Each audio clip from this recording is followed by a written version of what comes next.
El 6 de agosto de 1945, la humanidad cruzó un umbral irreversible.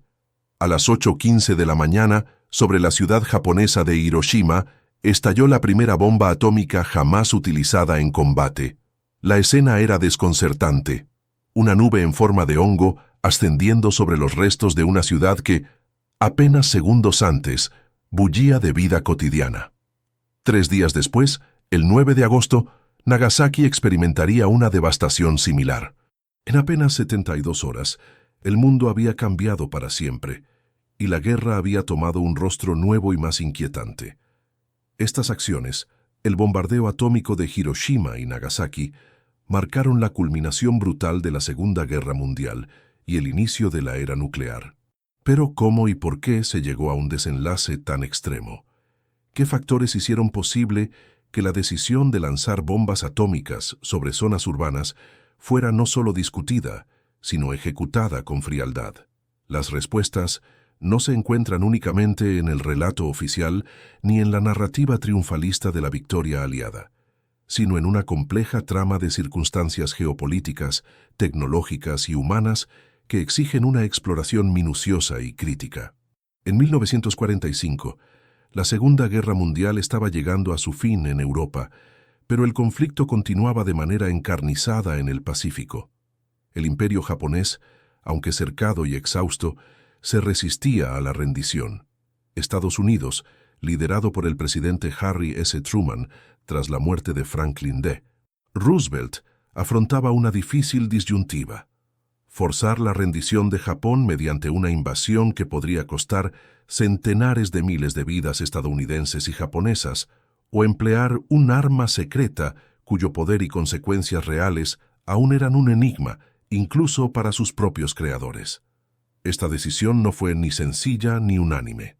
Los líderes aliados reunidos en Potsdam en julio de 1945 habían emitido una advertencia clara a Japón por medio de la Declaración de Potsdam: rendición incondicional o destrucción inmediata y absoluta. Pero en ningún momento se reveló la naturaleza de la amenaza. Mientras tanto, el Proyecto Manhattan, el colosal programa científico militar internacional dirigido por Estados Unidos, con la participación de Reino Unido y Canadá, había logrado desarrollar en secreto un arma capaz de arrasar ciudades enteras en cuestión de segundos. El ensayo exitoso en Alamogordo, Nuevo México, el 16 de julio de 1945, confirmó lo que hasta entonces había sido solo una temible hipótesis: la era nuclear había comenzado. Estados Unidos debía tomar una decisión estratégica, pero también moral. Truman y sus asesores militares y científicos debatieron intensamente sobre el uso de la bomba. Algunos científicos, horrorizados por el alcance destructor del arma, propusieron una demostración no letal frente a observadores internacionales, pero esta idea fue descartada bajo la premisa de que Japón no se rendiría ante una mera amenaza simbólica. Otros, políticos y generales, presionaron por el uso inmediato sobre ciudades seleccionadas, argumentando que acelerar la rendición japonesa evitaría la entrada masiva de la Unión Soviética en el conflicto oriental y limitaría la influencia comunista en la región posguerra. Mientras tanto, la sociedad japonesa sufría bombardeos convencionales devastadores. Tokio había sido arrasada en marzo de 1945, con decenas de miles de muertos en una sola noche, y otras 66 ciudades ya presentaban escenarios de ruina total. Sin embargo, el régimen japonés mantenía la consigna de lucha hasta el final, y la población civil era movilizada para resistir una posible invasión.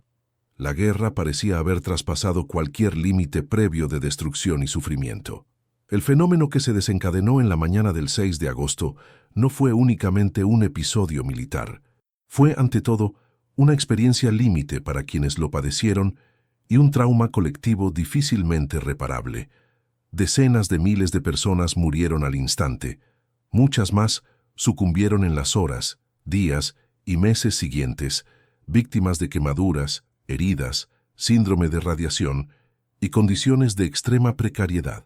Y lo más inquietante, gran parte del sufrimiento quedó silenciado durante décadas, oculto bajo informes clasificados y explicaciones técnicas que apenas comenzaban a esbozar el impacto real de las bombas. Poco se habla, o se habla con un preocupante distanciamiento, del destino de los Hibakusha sobrevivientes, del silencio de las autoridades aliadas sobre los efectos prolongados de la radiación, de la estricta censura de la información médica en el Japón ocupado y de la exclusión de testimonios que pudieran alterar la versión oficial de una victoria científica o una necesidad militar inevitable. Pero estas historias existen y son esenciales para comprender la verdadera magnitud de lo ocurrido. Así comienza el viaje por una historia que sigue generando debate y provoca profundas preguntas éticas y políticas. ¿Era inevitable el uso de la bomba atómica? ¿Qué motivaciones reales guiaron la decisión de lanzarla sobre Hiroshima y Nagasaki? ¿Cuál fue el verdadero costo humano y moral del inicio de la era nuclear? En los próximos episodios abordaremos estas cuestiones, explorando en detalle los desarrollos científicos, las deliberaciones políticas y, sobre todo, las voces de quienes vivieron el infierno en la Tierra. La historia del desarrollo de la bomba atómica es en gran medida la crónica de uno de los proyectos científicos y militares más complejos, secretos y controvertidos de la era moderna, el Proyecto Manhattan. Su génesis está profundamente ligada a la atmósfera de miedo y urgencia que envolvía a las principales potencias aliadas en los años decisivos de la Segunda Guerra Mundial. En agosto de 1939, el físico húngaro Leo Szilard, junto a Eugene Wigner, alertó a Albert Einstein del avance alemán en investigaciones sobre la fisión nuclear. Juntos elaboraron la famosa carta Einstein-Szilard, que advertía al presidente estadounidense Franklin D. Roosevelt sobre la posibilidad real de que la Alemania nazi estuviera desarrollando una nueva clase de bombas extremadamente poderosas. Este mensaje, recibido en plena tensión prebélica, marcó el inicio de una carrera científica frenética. En noviembre de 1939, el Comité Asesor de Uranio informó a Roosevelt que era posible la creación de un arma con un poder destructivo nunca visto hasta entonces. Con el estallido de la guerra, Estados Unidos decidió tomar la delantera. El 28 de junio de 1941, el presidente Roosevelt firmó la Orden Ejecutiva 887 y creó el Office of Scientific Research and Development bajo la dirección de Vannevar Bush, quien coordinaría los esfuerzos de científicos, ingenieros y militares. Pronto se convirtió en claro que solo un esfuerzo masivo, multidisciplinar y dotado de recursos sin precedentes lograría transformar el concepto teórico de la bomba en una realidad operativa. Así nació el Proyecto Manhattan, bajo la dirección militar del general Leslie Groves y la supervisión científica del físico Robert Oppenheimer, responsable del Laboratorio Central en Los Álamos, Nuevo México. A partir de 1942, el proyecto movilizó a más de 130,000 personas en Estados Unidos, Reino Unido y Canadá, con inversiones superiores a $2,000 millones de la época. Este despliegue colosal incluyó la construcción de instalaciones de producción industrial en Oak Ridge, Tennessee, Hanford, Washington y el laboratorio experimental en Los Álamos. La magnitud del secreto era absoluta. La mayoría de los trabajadores desconocía el verdadero propósito de sus tareas, y solo un puñado de altos mandos tenía plena visión del objetivo final. El desafío científico principal consistía en obtener suficiente material fisionable, uranio 235 y plutonio 239, en condiciones adecuadas para provocar la reacción en cadena explosiva. La dificultad era extrema. El uranio 235 constituye solo el 0,7% del uranio natural, lo que obligaba a desarrollar procesos de separación electromagnética, gaseosa y centrífuga en enormes plantas industriales. Simultáneamente, otro equipo trabajaba en la producción de plutonio, irradiando uranio en reactores dedicados y extrayéndolo mediante procesos químicos sofisticados. El resultado fue la creación de dos diseños distintos de bomba. Little Boy, empleando uranio enriquecido con un mecanismo de disparo por tipo de cañón, y Fat Man, basada en plutonio y un diseño de detonación por implosión, mucho más complejo y exigente. El avance fue tal que el 16 de julio de 1945 se realizó el primer ensayo nuclear de la historia, la prueba Trinity, en el desierto de Nuevo México. La explosión, de una potencia equivalente a 21.000 toneladas de TNT, superó las expectativas y mostró a los presentes un poder destructivo, capaz de transformar radicalmente las reglas de la guerra y la geopolítica mundial. La decisión de utilizar la bomba no fue automática ni unívoca. El contexto bélico era crucial. Aunque Alemania había capitulado en mayo de 1945, Japón continuaba resistiendo con fervor, rechazando la rendición incondicional propuesta por los aliados en Potsdam. Los informes militares estimaban que una invasión al archipiélago japonés provocaría cientos de miles de bajas entre soldados estadounidenses y japoneses, además de innumerables víctimas civiles. Para Truman y sus asesores, la bomba representaba una opción que podría acelerar la derrota japonesa y evitar la extensión del conflicto, con importantes implicaciones para el orden internacional posguerra y la competencia con la Unión Soviética. La presión política, el afán de demostrar supremacía tecnológica y el incipiente temor a la expansión soviética en Asia jugaron un papel decisivo en la inclinación hacia el uso del nuevo arma. A pesar de las voces discordantes, tanto en los círculos científicos como diplomáticos, que abogaban por una demostración no letal o por la preservación de la civilidad ante el poder destructivo recién adquirido, el gobierno estadounidense optó por el ataque directo sobre Japón. La selección de las ciudades objetivo, los ensayos previos y la logística final se llevaron a cabo en el más estricto secreto. La bomba, concebida entre la urgencia estratégica y el silencio político, estaba lista para escribir uno de los capítulos más oscuros de la historia contemporánea. Las próximas páginas de esta crónica desvelan cómo se realizó la elección de los blancos, la preparación de la misión y el operativo militar que culminó con el lanzamiento del Little Boy sobre Hiroshima el 6 de agosto de 1945. Un acontecimiento que, lejos de representar únicamente un avance técnico, significó el inicio de una reflexión crítica y aún vigente sobre los límites de la guerra, la ética científica y la memoria de las víctimas. A las 8:15 de la mañana del 6 de agosto de 1945, la tripulación del Enola Gay, un bombardero B-29 comandado por Paul Tibbets, sobrevolaba Hiroshima. En el compartimento de bombas, el artefacto apodado Little Boy, de aproximadamente 400 kilos de peso, armado con uranio y diseñado para detonar a 600 metros sobre el suelo, fue liberado sobre el centro urbano de una ciudad que reunía más de 350.000 habitantes en ese momento. El objetivo, elegido por su importancia militar y administrativa, pero también por tratarse de una de las pocas áreas urbanas japonesas, aún intactas, caería en el anonimato del horror y la destrucción absoluta. El impacto fue inmediato y sin precedentes. Al detonarse, la bomba liberó una energía equivalente a 15.000 toneladas de TNT, generando una temperatura cercana a 5.500 grados Celsius en el epicentro. En menos de un segundo, una bola de fuego de más de 180 metros de radio apareció en el cielo, aniquilando personas, edificios y vegetación. Las ondas de choque y calor arrasaron un radio de hasta 1,2 kilos desde el punto de explosión, desintegrando completamente todo lo que se encontraba en las proximidades. El 92% de las personas dentro de los primeros 600 metros fallecieron instantáneamente.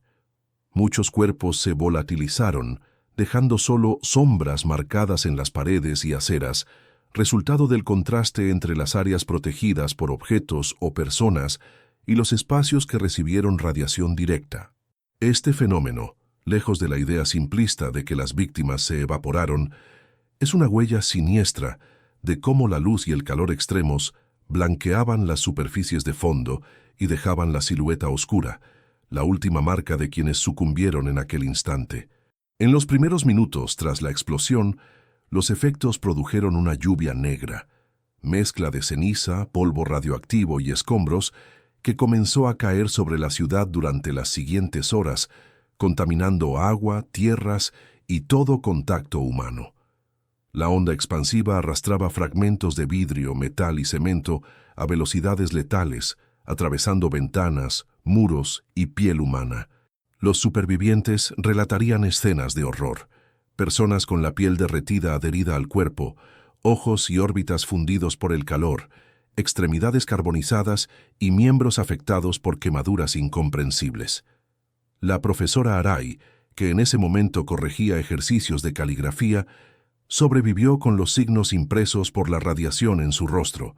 Sus alumnos murieron todos al instante.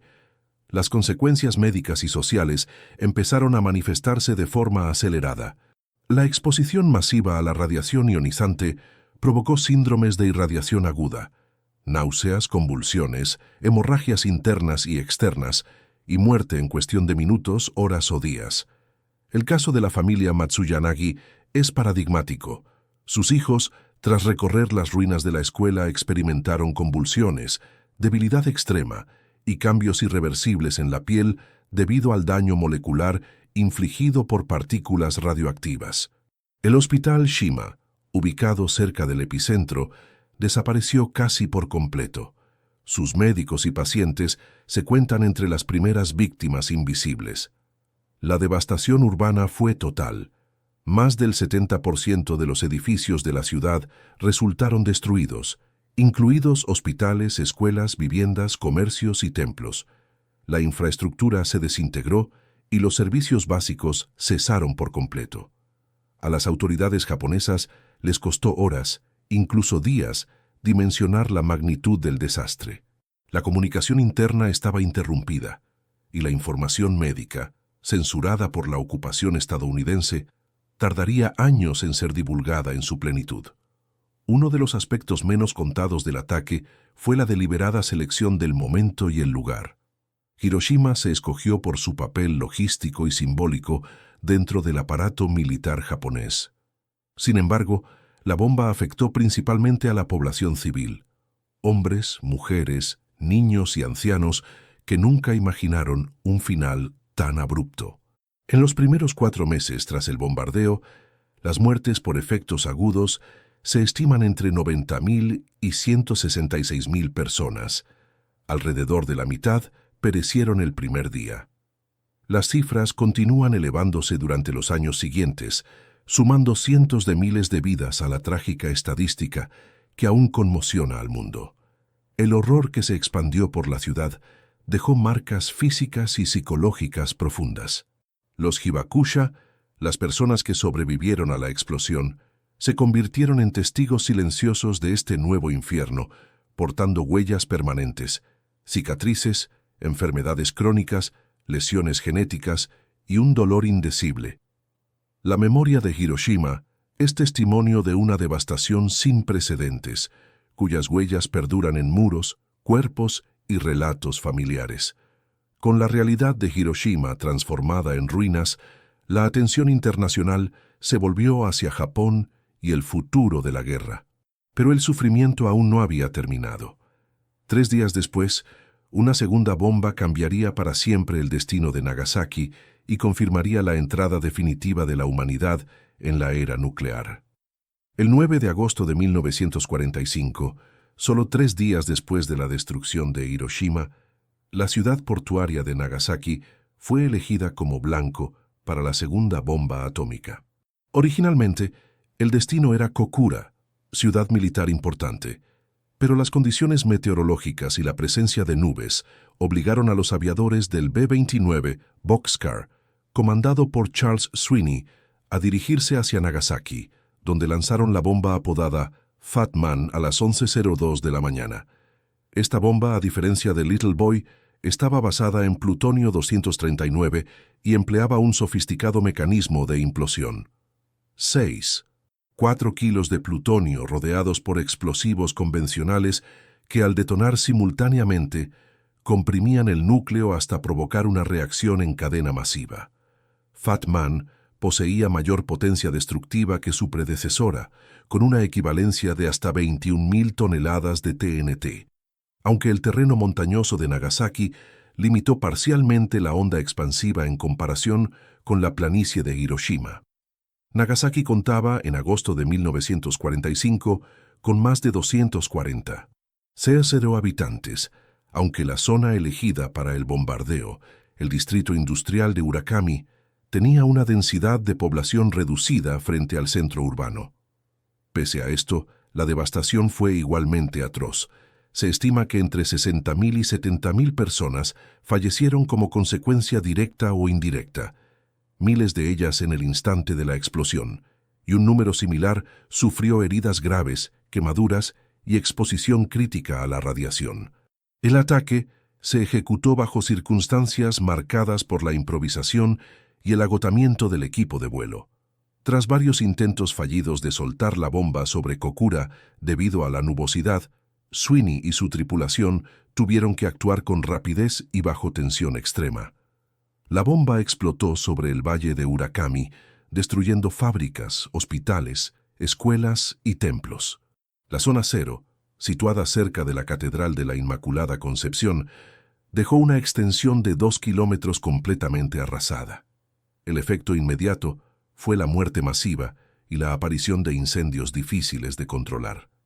La ola de destrucción se propagó rápidamente en una ciudad rodeada de montañas, donde el fuego se concentró en los valles, atrapando a familias enteras sin posibilidad de huida. Como en Hiroshima, muchas personas perecieron víctimas de quemaduras graves, heridas causadas por escombros y colapso de edificios.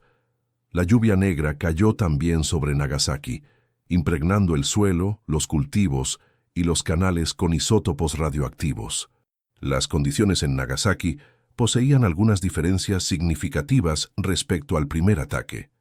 Por ejemplo, gran parte del personal sanitario fue aniquilado o resultó incapacitado al instante, y los hospitales más cercanos estaban destruidos o saturados.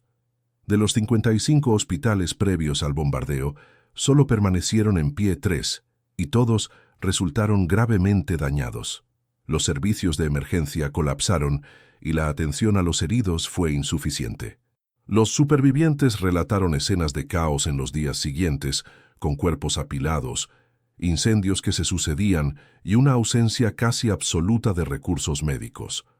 Al igual que en Hiroshima, la radiación ionizante de Fat Man provocó síndromes de irradiación aguda, náuseas, diarrea, fiebre, hemorragias y descompensaciones múltiples. Los informes médicos japoneses documentaron un aumento drástico de leucemias, cánceres de tiroides, pulmón y mama en las décadas posteriores, además de efectos hereditarios sobre los hijos de los supervivientes. El impacto psicosocial fue devastador. Los hibakusha de Nagasaki sufrieron discriminación, exclusión laboral y un trauma profundo que persistió durante generaciones. A nivel político y militar, el lanzamiento de la segunda bomba atómica generó discusiones internas en el alto mando japonés. El grupo pacifista dentro del gabinete imperial, liderado por el emperador Hirohito, utilizó la magnitud de los ataques y la intervención soviética iniciada el 8 de agosto para convencer a los sectores militaristas de la necesidad de rendición. Pese a la oposición inicial por parte del Consejo Supremo de Guerra, la evidencia del colapso general obligó a reconsiderar la insistencia en continuar la guerra. El debate internacional sobre la legitimidad del segundo ataque persiste hasta hoy.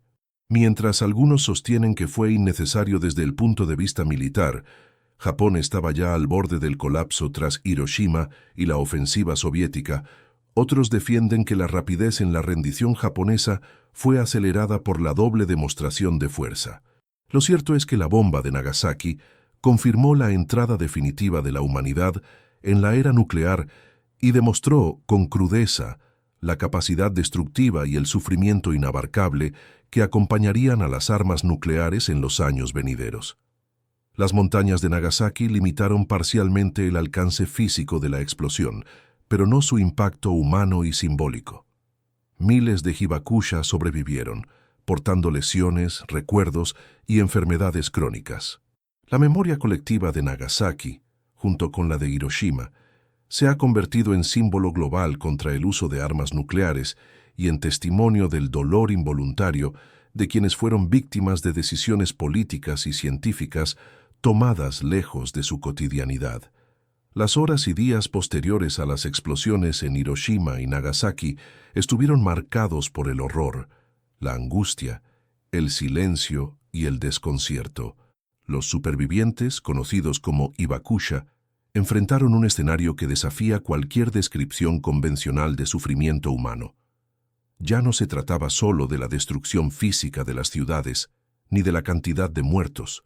La tragedia se extendía en la piel, la sangre y la psique de quienes consiguieron sobrevivir el primer impacto.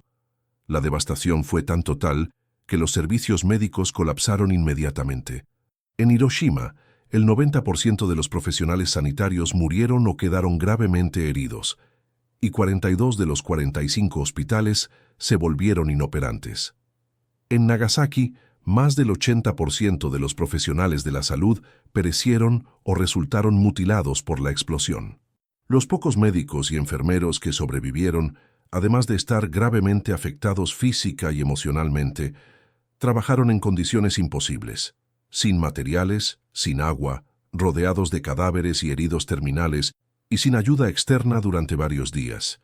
La comunicación con el exterior estuvo interrumpida, y la información sobre las verdaderas consecuencias tardaría años en salir a la luz.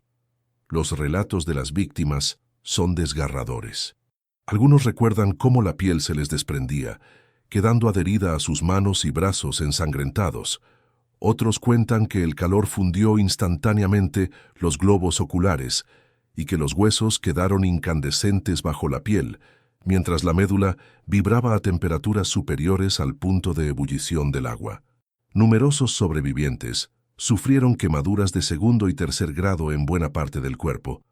Las heridas no sanaban debido al efecto de la radiación, y las infecciones, gangrenas y dolores crónicos acompañarían a los Hibakusha durante el resto de sus vidas. A nivel celular, los efectos fueron igual de devastadores: necrosis masiva, mutaciones genéticas, destrucción del sistema inmunológico y daño irreversible en órganos internos. Incluso niños y bebés presentaron enfermedades hematológicas de tipo leucémico, anemia aplásica y neoplasias malignas en órganos sólidos como pulmón, tiroides, mama, hígado y glándulas salivares. De forma casi inmediata, aparecieron los síntomas del síndrome de irradiación aguda: vómitos, diarreas, fiebre, hemorragias, agotamiento extremo, caída del cabello y sangrado de las encías. El caso emblemático de Sadako Sasaki, quien desarrolló leucemia casi 10 años después de haber sobrevivido a la explosión de Hiroshima con solo 2 años de edad, se convirtió en un símbolo mundial de las víctimas de la radiación y de la esperanza de paz a través de los 1000 grullas de papel. Pero la tragedia no terminó en el plano físico. Los Hibakusha sufrieron discriminación social durante décadas, siendo marginados y repudiados por miedo al contagio o a malformaciones. Los efectos psicológicos fueron igual de demoledores: depresión, estrés postraumático, insomnio, duelo crónico y un sentimiento persistente de culpa y desarraigo. Muchos ocultan sus cicatrices por miedo al rechazo o para evitar el recuerdo del sufrimiento vivido. Los efectos hereditarios, aunque no del todo comprendidos en las décadas inmediatas al desastre, preocupan hasta hoy. Los estudios muestran tasas elevadas de cáncer y anomalías genéticas en hijos de padres expuestos, aún sin haber estado en la zona cero. El estigma sobre la descendencia de los Hibakusha llevó a que muchas familias no pudieran contraer matrimonio o tener hijos sin temor al rechazo social y a la posibilidad de enfermedades graves. Junto al dolor físico y psicológico, se impuso un largo silencio impuesto por las autoridades militares estadounidenses tras la ocupación de Japón: censura de informes médicos, prohibición de la divulgación de fotografías y testimonios, y ocultamiento de los verdaderos efectos de la radiación sobre la vida cotidiana de los afectados. No fue hasta la década de 1950 que los Hibakusha comenzaron a organizarse para luchar por el reconocimiento, la atención médica y, sobre todo, la memoria y la justicia para las víctimas. La suma de sufrimiento físico, duelo familiar, abandono institucional y trauma social, configura un panorama pocas veces abordado en profundidad por los relatos oficiales. Más allá de las cifras de muertos y heridos, el infierno nuclear dejó una herida perpetua en la vida de miles de personas y sus descendientes, testigos involuntarios de una decisión política y militar que superó cualquier límite ético imaginable. Mientras Japón intentaba comprender la magnitud del desastre, el mundo aguardaba, silencioso, expectante o indiferente, el desenlace del conflicto y las consecuencias profundas que tardarían décadas en salir a la luz. Las siguientes páginas desvelan la sombra larga de la radiación, el legado de enfermedades y exclusión, y las huellas que perduran más allá del tiempo y de la historia contada. La destrucción inicial causada por las bombas atómicas en Hiroshima y Nagasaki no terminó con la explosión. La radiación liberada continuó su obra letal durante semanas, años y hasta décadas. Los hibakusha, supervivientes de ambas ciudades, convivieron con patologías que la ciencia apenas comenzaba a comprender, y sus historias han sido fundamentales para conocer los efectos de la radiación nuclear a largo plazo. Unas 214.000 personas murieron directamente por la onda expansiva, el calor y la radiación en ambas ciudades.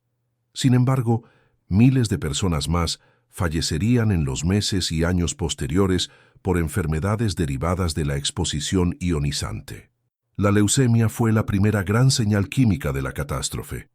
Ya en 1948, apenas 3 años después de los ataques, los médicos notaron un perturbador aumento en los casos entre los niños que habían sobrevivido.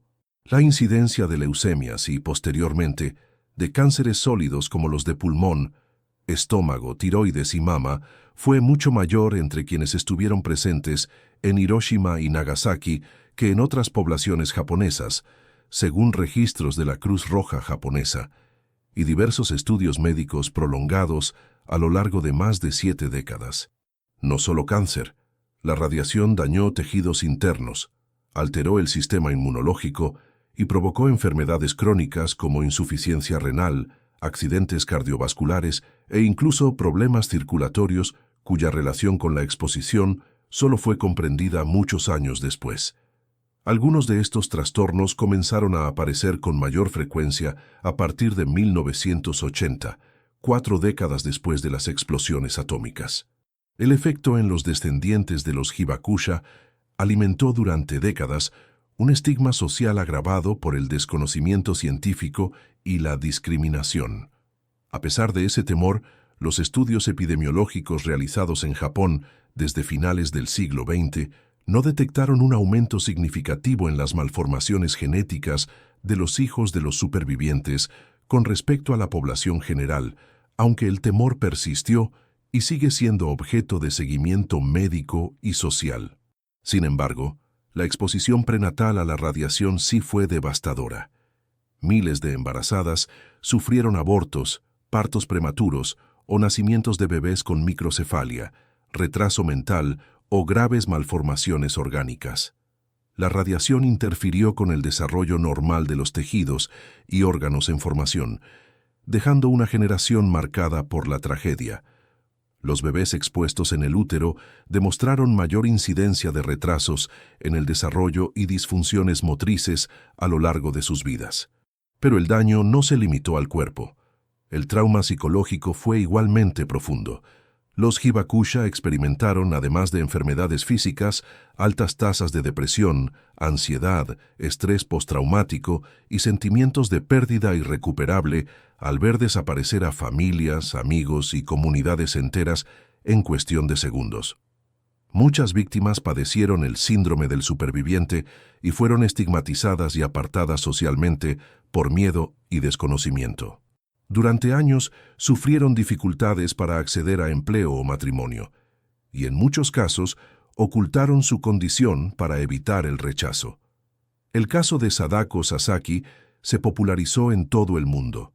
Una niña que, habiendo sobrevivido al bombardeo de Hiroshima con 2 años, desarrolló leucemia una década después. Durante su larga hospitalización, decidió intentar doblar 1000 grullas de papel según una leyenda japonesa que promete conceder un deseo a quien logre tal hazaña. Sadako murió en 1955, después de completar su reto, y su figura permanece como símbolo de la paz y de las víctimas de la radiación atómica. Las investigaciones científicas sobre los hibakusha han sido la base fundamental para entender los efectos de la radiación en humanos, marcando normas internacionales de seguridad nuclear. Se calculó, por ejemplo, que una exposición superior a 1 Gray aumentaba el riesgo de cáncer en un 44%, pero también se demostró que la reducción de esperanza de vida media entre los supervivientes fue menor de lo que se creía inicialmente, alrededor de 1 año y medio menos en comparación con la población no expuesta, aunque la carga de sufrimiento y enfermedad fuera incalculable para los afectados. El legado de Hiroshima y Nagasaki permanece vivo en las historias de los hibakusha y sus descendientes, así como en los hospitales de la Cruz Roja japonesa, que han registrado decenas de miles de consultas anuales derivadas de enfermedades atribuidas a la bomba y a la radiación. Las secuelas sociales, físicas y psicológicas de la era nuclear continúan resonando, recordando a la humanidad el coste inaceptable de las armas atómicas y el sufrimiento irreversible de sus víctimas. Aunque el lanzamiento de las bombas atómicas sobre Hiroshima y Nagasaki forzó la rendición inmediata del Japón, el consenso internacional sobre la necesidad, legitimidad y significado ético de estos ataques dista mucho de ser unánime. El 14 de agosto de 1945, apenas 5 días después de Nagasaki, el emperador Hirohito anunció la rendición, que sería formalizada el 2 de septiembre a bordo del USS Missouri.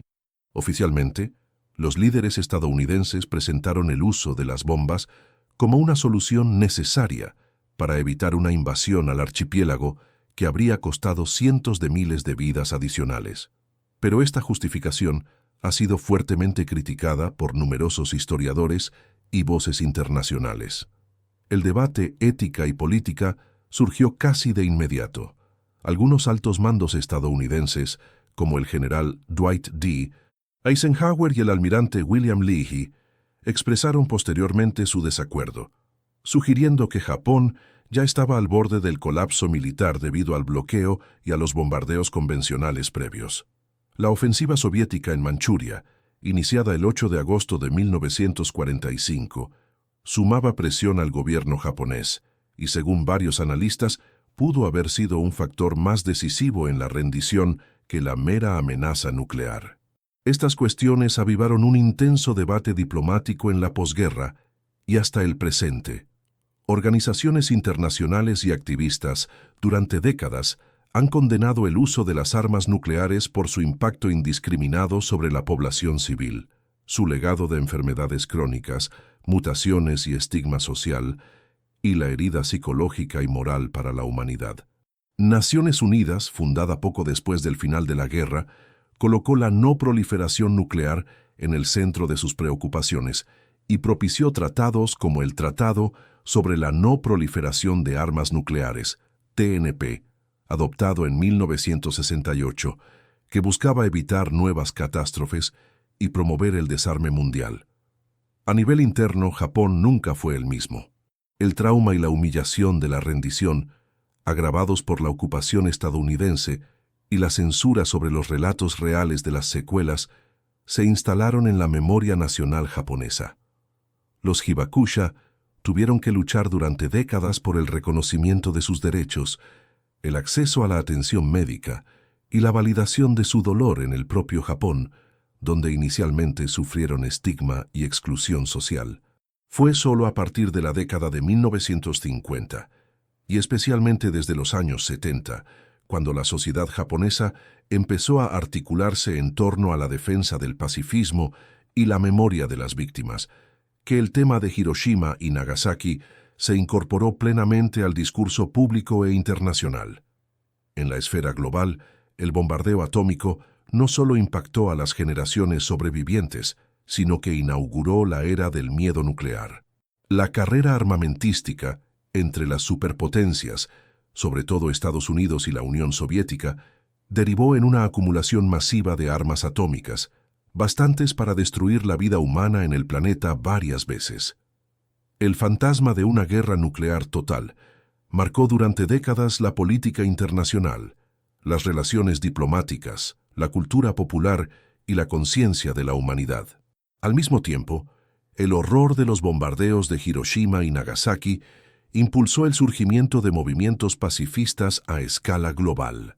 Sobrevivientes, ciudadanos comunes, científicos y organizaciones no gubernamentales comenzaron a articular campañas por el desarme nuclear, la prohibición de armas de destrucción masiva y la promoción de la diplomacia por encima de la guerra. Ejemplo de ello son las redes internacionales de Hibakusha, que comparten testimonios, luchan por la educación de las nuevas generaciones y explican en foros internacionales los peligros y secuelas de la radiación nuclear. En la cultura y la educación, los recuerdos de Hiroshima y Nagasaki han sido eje de documentales, novelas, películas, investigaciones artísticas y monumentos públicos. Cada año, el 6 y el 9 de agosto, Japón y el mundo conmemoran a las víctimas y renuevan el compromiso con la paz. Las sombras nucleares, que aún pueden verse en Hiroshima, son testimonio imborrable de un pasado irrepetible y sin redención posible. Hoy, 80 años después, no existe consenso absoluto sobre las motivaciones, la oportunidad o la ética de las bombas atómicas, pero sí sobre el carácter irrepetible y devastador de su impacto. Los juegos de poder que precedieron su uso y las narrativas construidas después nos advierten sobre los peligros de ceder a la lógica de la destrucción total.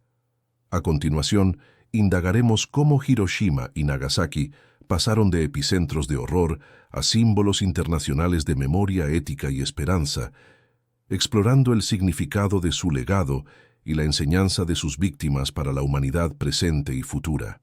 80 años después del bombardeo de Hiroshima y Nagasaki, el eco de las explosiones sigue resonando no solo en la memoria de Japón, sino en el debate ético, político y social internacional.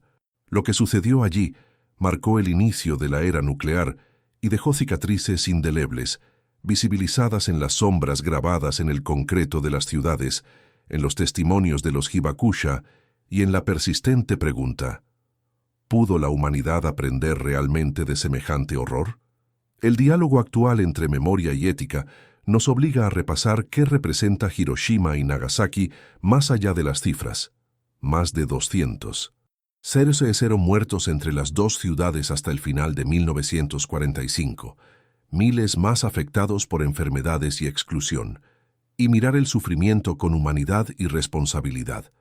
Los Hibakusha, supervivientes que dieron voz a los silenciados, han luchado durante décadas por reconocimiento, ayuda médica y reparación, tanto en Japón como en comunidades internacionales, como la de Brasil, que reunió testimonios y exposiciones sobre su experiencia en años recientes.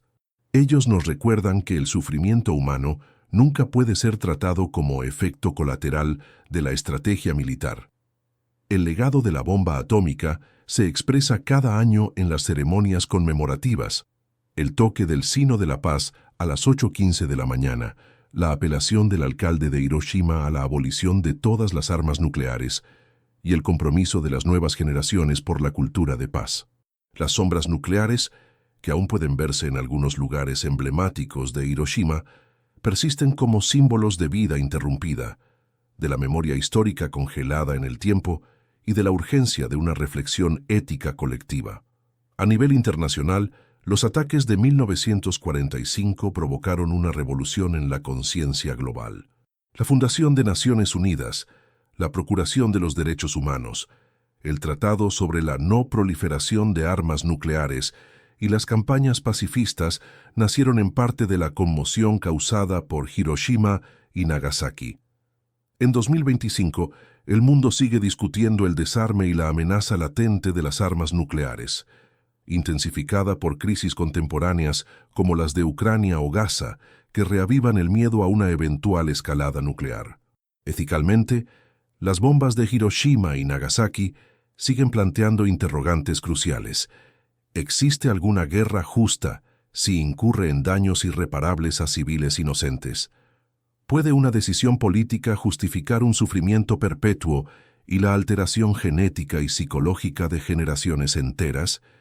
El debate académico y público insiste en que ningún objetivo militar puede priorizarse sobre la dignidad y la vida humana. Así lo sostienen tanto los hibakusha como los organismos de derechos humanos. Historiadores critican cualquier intento de justificar o minimizar los ataques, subrayando que su impacto fue civil, indiscriminado y devastador. Cuestionan también los argumentos políticos sobre la necesidad y exigen una memoria sin revisionismos ni glorificaciones. Las exposiciones, documentales y memoriales creados en todo el mundo, desde Japón hasta Brasil, buscan precisamente mantener viva esta memoria y advertir sobre los riesgos de la ambigüedad ética y del olvido. Las enseñanzas de Hiroshima y Nagasaki son múltiples y urgentes. En primer lugar, repudian la idea de que la tecnología bélica pueda conducir verdaderamente a la seguridad y el progreso. En segundo, reafirman que la protección de la vida debe ser el eje principal de la ética política y científica. Finalmente, exigen un compromiso activo por la paz, la abolición de armas nucleares y el apoyo a las víctimas de todas las guerras. La reconstrucción de las ciudades y la resiliencia de los hibakusha muestran que la memoria activa puede transformar la tragedia en impulso por la justicia y el diálogo. Las ceremonias, exposiciones y símbolos, como el Sino de la Paz y las sombras nucleares, recuerdan al mundo entero que jamás debe repetirse un horror semejante.